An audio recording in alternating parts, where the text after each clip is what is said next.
تو guys episode 9 میں جیسا کہ آپ سب نے دیکھا کہ جلال کے آدمی شاہ کو بھی گولی مار کے چلے جاتے ہیں، جس کی وجہ سے وہ ہاسپٹل میں ایڈمٹ ہو جاتا ہے۔ شاہ کی ماں اس کو کہتی ہیں کہ میں تمہیں خطرے میں نہیں ڈال سکتی، اس لیے تم سوچ لو کہ تم نے یہ والا کیس لڑنا ہے یا نہیں۔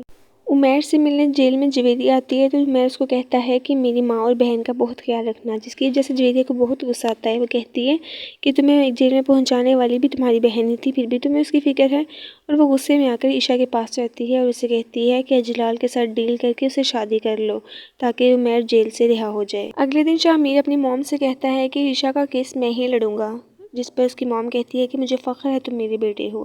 وہیں پر جلال کی شاہ کو کال آتی ہے اور وہ اس کو کہتا ہے کہ میں تمہیں وارن کر رہا ہوں، تم اس کیس سے دور رہو ورنہ تم بہت پچھتاؤ گے۔ جس پر شاہ کہتا ہے کہ تم نے جو کرنا ہے کر لو، لیکن اب میں تمہیں تمہارے انجام تک پہنچا کے رہوں گا۔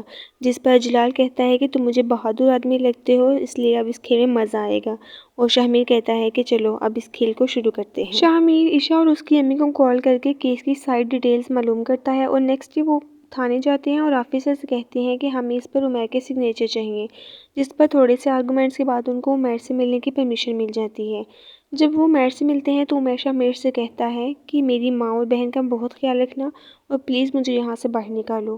جس پر شاہ کہتا ہے کہ تمہیں فکر کرنے کی ضرورت نہیں، تم کچھ ہی دن میں یہاں سے رہا ہو جاؤ گے۔ شاہ عشاء اور اس کی امی کو گھر چھوڑنے کے لیے جانے لگتا ہے تو وہاں پہ جلال اپنے آدمیوں کے ساتھ پہنچ جاتا ہے اور شاہ سے کہتا ہے کہ میں نے تمہیں وارن کیا تھا، پھر کیوں تم اپنی زندگی کے دشمن بنے ہوئے ہو۔ جس پر شاہ کہتا ہے کہ اللہ نے مظلوم کا ساتھ دینے کے لیے مجھے چنا ہے اور میں ظلم کا خاتمہ کر کے ہی رہوں گا۔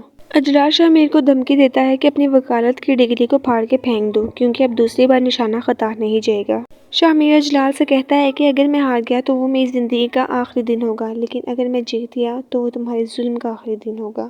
تو گائز دیکھتے ہیں کہ شاہ اور جلال کی یہ کہانی کیا موڑ لیتی ہے اور کیا جلال اپنے انجام کو پہنچ پائے گا بھی یا نہیں۔